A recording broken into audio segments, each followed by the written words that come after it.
you need to get back in the arms of a good friend. And I need to get back in the arms of a girlfriend.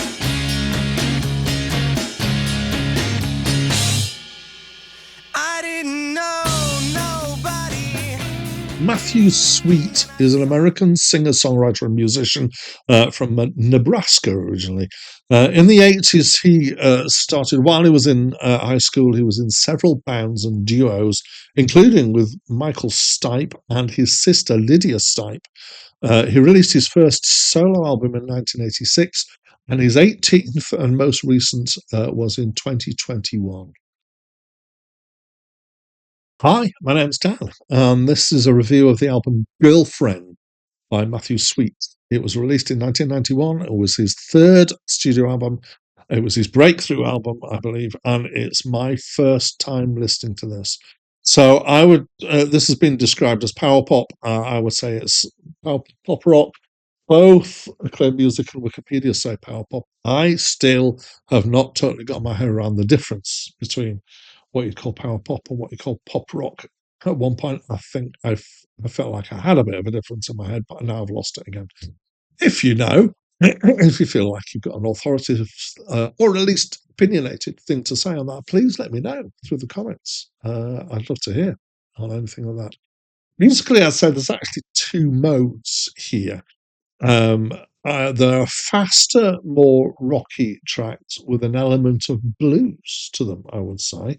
In fact, some of the songs are 12-bar blues, the chord pattern.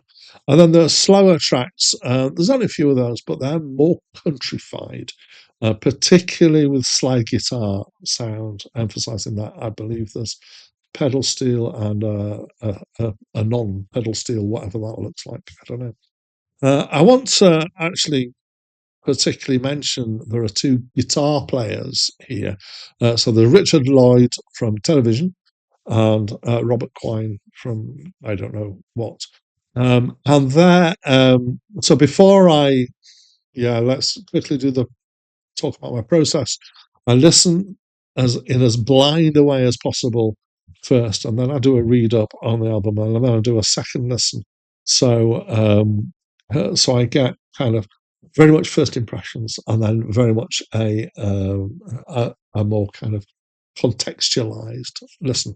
On my first listen, I was particularly drawn to the guitar playing. It's still so on the second listen, and then I found out that this was definitely a feature of this album is that have these two guitarists here as guests, and there's some really nice guitar playing in here. I think that's one of the strongest things of the album. Musically, I definitely prefer the rockier stuff. The slower country stuff is too country / slushy for me. Now, some of that is just from the general slowness and slushiness of it. Some of it is from the pedal steel guitars, and it triggers my inherent anti-country prejudice, which I'm working on as I review country albums quite a lot of the time. I'm finding that stuff that has the label Rebel Country, for example, I tend to enjoy more. I think some of the really mainstream core Nashville stuff is stuff I don't really like so much. I'm thinking it's stuff like Coward of the County is things that really turn me off. Let's go back to this album. So vocals, quite light and quite high. It's got a particular kind of compression on the vocals that was around, I think, in particularly American music at this time. Where are we? Early 90s, yes.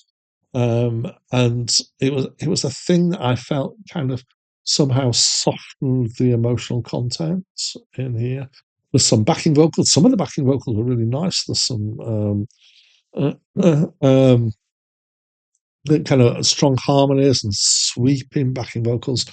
The backing vocals and the vocals make it feel more pop than it would be naturally by the musical backing, I would say. So not that I know the band Hanson well, but kind of construction of the sound felt quite Hanson to me. I don't know if that rings true with anybody else. Although I have to say, I've got one Hanson album, the really popular one. I really enjoyed it. It distances itself from the emotional content of the lyrics using these production techniques, I think. The songwriting, now here's where I did have a problem, and this is why it's got quite a low score, considering all the things that I've already said about it. It made me wince at times. I'm sorry. I felt like it was particularly shallow and often quite cliched. Not all the time. There are times that it's got a bit more to it. It digs into God and religion a couple of times in somewhat interesting ways. But a lot of it was, oh, really, you've used that rhyme again. And it just felt like, it felt like deep as a puddle, basically. So I do have mixed feelings about it. The first listen particularly really put me off. I tried to be more charitable on the second listen. It brought me around a bit, but far from totally. And most of it is just, to my mind, and I'm sorry if you disagree with me. In fact, if you disagree with me, please tell me in the comments. I love it when people do. But I felt like the songwriting was very kind of formulaic here. So I definitely would like it better if I wasn't listening to the words, or if it was in a language that I didn't understand. I might really enjoy it. The words put me off. And the more country elements of it. So that's what I think of this album. I'd love to know what you think. So please do share that with me through the comments. But that's it from me for now. Tried to call you, but the line was busy. Were you talking to a friend?